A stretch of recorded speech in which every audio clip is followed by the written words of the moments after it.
Hello.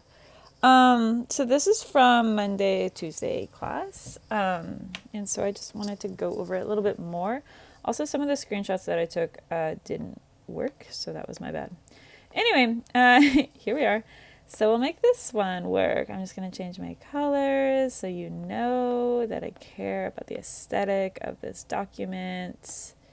It's really important to me that it looks nice. Anyway, okay. So here are a list of our functions, all in vertex form. So all parent graphs can be written in vertex form. Fact, right? Okay, so the first one, and this is sort of what we talked about in class, this is a quadratic, right? And so that's sort of the one that we start off with most frequently. You see the little 2 over here. I'm going to do that. Yeah? All right, and then from there we go to our, actually I'll leave it blue. This is our radical function. Sometimes it's called a square root. And so those are interchangeable. So like in my mind, if I say radical, I mean square root. If I say square root, I mean radical. Oops, so I'm going to, right? It has my radicand, my symbol there. Okay, so let's look at this one because this is where things get a little bit weird. This is our cubic, right? And so that's where that 3 is coming from, yeah? And so now I have the same thing as a quadratic, but instead of a 2, I have the power of 3. So it's to the power of 3. And we'll look at a graph of this here in a second. So then the next one that you see has the 3 like over here. So this is actually called a cube root. It has the radical symbol, but I'm going to not call it a radical because I don't want to get it confused with my square root. They're very different functions. The domain is domain and range vary, right? So they're not the same. This is called our index. The index up here, so I'm going to like maybe put a star here. So the index is 2. So we don't write it. Why? I'm not sure. It's sort of like you don't write a 1 in front of 1x. It's just how it goes sometimes. All right, anyway, I digress. So the last one is our absolute value. Absolute value. Yeah? So I have 5 functions here. I could, of course, have more because you know how math is. But these are the main ones we're going to look at. And we're going to mostly look at them in this vertex form. So the other thing I'm hoping that you're kind of noticing here is that I want like a different color though. I want like yellow. So if I have a highlighter, right? So they all have A. Yeah. They all have H. So let's maybe do this color. And it's minus H. Do you see that? Right? So that X minus H is happening in the parentheses underneath the radicand in between the absolute value bars. Right? It's happening like somewhere specific. Is this going to be orange enough? Are you orange enough to be my highlighter? Kind of. Okay, so they all have those similar, I want to say quantifiers, so not variables really. Okay, next. All right, here's an example. So let me get my colors back because I changed them. It's very complicated. Oops, see I don't want, well, do I want that? No, I don't. Okay, anyway. So the parent function is when all things are sort of set to their original parameters. Yeah? So this is f of x equals x squared. Like that's a graph of that. Here I have this. This is 1, 1. This is 2, 4. Right? So I have my like little function. So what's not written? Let's show it. Is that my a value is 1. My vertex is 0.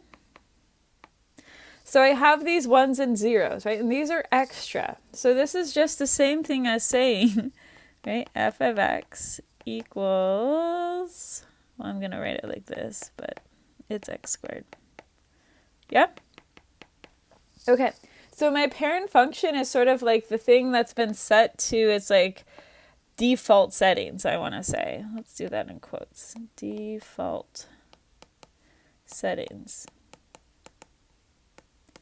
So that means that A equals 1, and then our vertex h comma k is 0, 0. Oops. Yeah? So those are my default settings, right? Here is my vertex.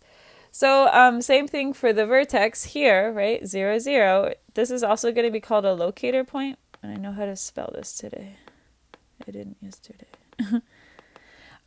Is also a vertex for things that you can't see as easily. Okay, cool. So same thing, A equals 1. H comma K is 0, 0. Yeah, so this is like, these are our parent graphs. Pretty cool, pretty cool. That would be 9, 3, and you're like, we don't care, Miss Moose, and I'm like, well, let me live my life. Okay, same deal, right? So here's my 0, 0. Here's my 1, 1. And then this is going to be KS 2, 8. What's really nice about this one is that it goes both ways. So it goes to positive infinity, it goes down to negative infinity. So same thing, right? Like A equals 1, HK equals 0, 0 for all of these. For all of these, it passes through the origin. Okay, so this is our cube root. Maybe I'll write that. That would be a good idea. And this is our cubic. They look similar, but they're different. They look similar, but they're different. They look similar, but they're different. So just in case someone's like, well, you didn't write it for that one. And I'm like, oh my gosh, I know. I'm sorry. Okay. This is our absolute value. Absolute value. So same thing. Here's my origin, my 0, 0, my vertex. And then I just go up from there. This is a linear line that's bound to the positive regions. It's like Harry Potter, right? So you can graph it like a linear line. And then we talked a little bit about this last week, but the axis of symmetry. So that's kind of cool. Remember? Axis of symmetry. So if you're having a hard time graphing, right, you can reflect it across if it's even. All right, the one thing I wanted to say is that, like, an example, and we talked about this in class, but I'm going to write it here. So this is from page, oh wait, do I have it? Page, okay, I found it. It is page 17, and I knew that, but I just, like, didn't. So this is, oh, actually, I want to say it's the letter F. Okay, so you have f of x, that part's the same, and then you have 3/4 or 0.75 times 2x minus minus 4. Okay, so for something like this, it becomes a little bit more complicated because now my vertex has been affected, and this is sort of what we talked about in class.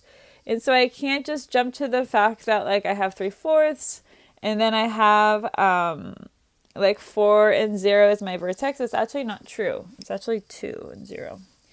But anyway, so what did I wanted to say? I wanted to say that this will affect the vertex. So it's not always as it seems. It has to do with 0. It has to do with, like, creating 0. So normally I input x. Here I have 2x, right? So if I input something, I'm going to have a multiplier happen right away inside my bars. And so that's going to change the way it looks. And so just be mindful of that. We're not going to spend a lot of time on that this year. We kind of don't really, we see it again later, so don't worry. It'll come back. But that's just an option. It happens on page 17. So just don't, I would check with Desmos. I would make a table. I would be careful because it's a really common trap to just be like, oh, the vertex is 4, 0. My A value is 3/4. But that 2 actually does change things. So just be careful. Okay, cool. Well, that is that, and I'm gonna make a key and then some other stuff. So I hope you have a good day. Okay, bye.